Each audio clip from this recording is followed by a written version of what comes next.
Hey guys, what is up? Hope everything is good, and today we're going to look at the last week of Counter-Strike Go in review. First up, we have the new Team Dignitas lineup, which is Peter, Makalele, Fox, Jacob and Rubinho. I'm especially excited to see Fox. He's a great Portuguese player, very good in 1.6 and always gets a lot of people behind him in every single team he plays for. I'm also looking forward to see Peter return back to Counter-Strike Global Offensive. He was also a very good 1.6 player with the Meet Your Makers lineup back in the day.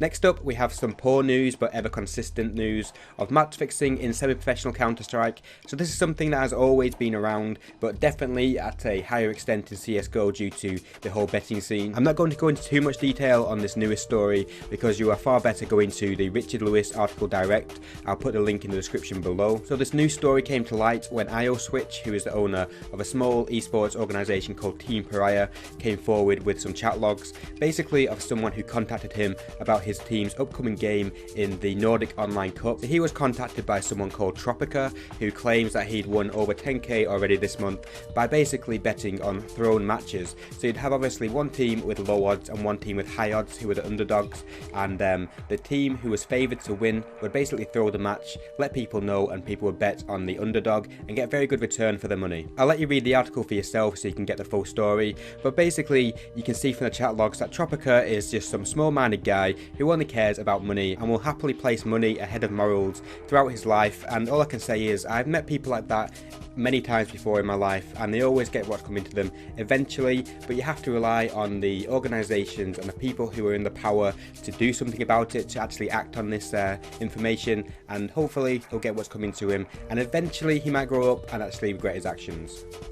Next up, and sticking to the theme of match fixing and cheating, ESL and EPL have changed their rules to basically state, and I quote, CSGO VAC bans are specifically honoured, but only until 2 years after they have been issued. So of course that means you can cheat, get VAC banned, and you're only banned from competitive league play for 2 years. After that you're free to play and free to compete again. Now I just want to give my 2 cents on this whole match fixing and cheating scandal that's happened that affected obviously iBuyPower and people who cheat in the past. And first of all, I just want to say that I cannot personally believe how poorly Valve have handled the situation. So like I said, I do not agree with people who match fix and people who cheat. However, what I want to first of all say is that the whole structure of esports and Counter-Strike these days is different to what it was just 2 or 3 years ago. It's grown so much, and I think people cheating now going forward and people match fixing now going forward should be given very lengthy bans or banned permanently. However, I think with the people from iBuyPower,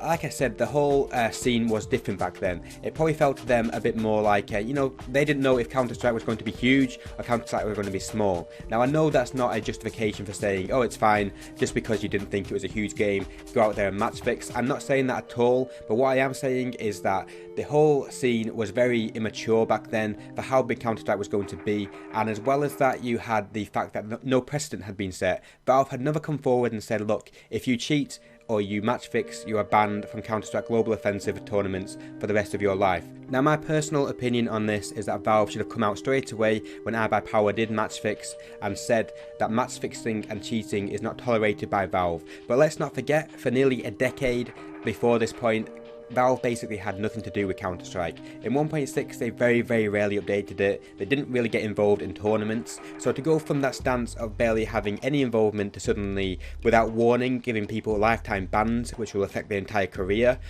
without giving, you know, that first forewarning that that's the stance they're taking, I think is wrong. I think they should have said to iBuyPower that they have messed up, given them a lengthy ban of probably 2 years, and then said going forward, match fixing and cheating will not be tolerated, and any further instances will result in a lifetime ban from Valve sponsored event. But going back to ESL and EPL giving the 2-year ban for VAC bans, I have to say I don't agree with it. A cheater is a cheater. I don't think it's fair that someone who cheats should be then allowed to play again after 2 years time. Like I say, I think Valve need to come forward.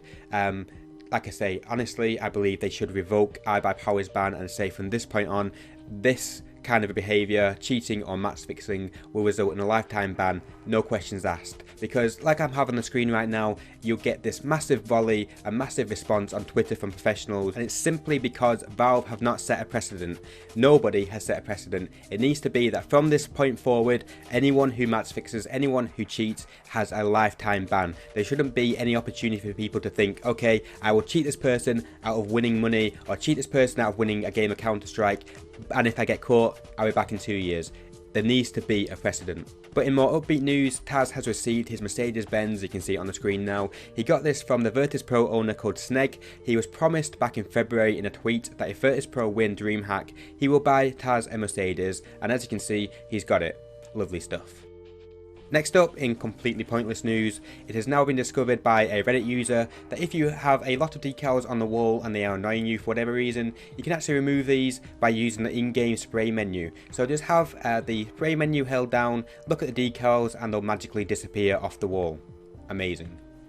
And finally, there was a large post on Reddit this week about deleting workshop maps from your Counter-Strike Go directory. Basically, if you unsubscribe from a workshop map, although you can't see it in game, you still have the files in the directory, and it was claimed that if you delete them all, you actually get quite a large FPS boost. And as always with these things, it seems that for some people, like myself, it does absolutely nothing. I got no FPS boost whatsoever, but some people are claiming to have over 200 FPS gained from this. So I'll give you the link, like everything else in this video, in the description. It's worth checking out and seeing if you get any noticeable benefit. So thank you very much for watching this video. If you do like this sort of thing, let me know in the comments, and if everyone does like it, I'll start trying to do these weekly, just essentially getting a mop-up of every single big news story in Counter-Strike Go from the past week. If you don't like it, let me know. I promise you I won't take it personally, but it just lets me know that you don't like this kind of thing, and I won't bother making it in the future. So thanks for watching, and I'll see you next time.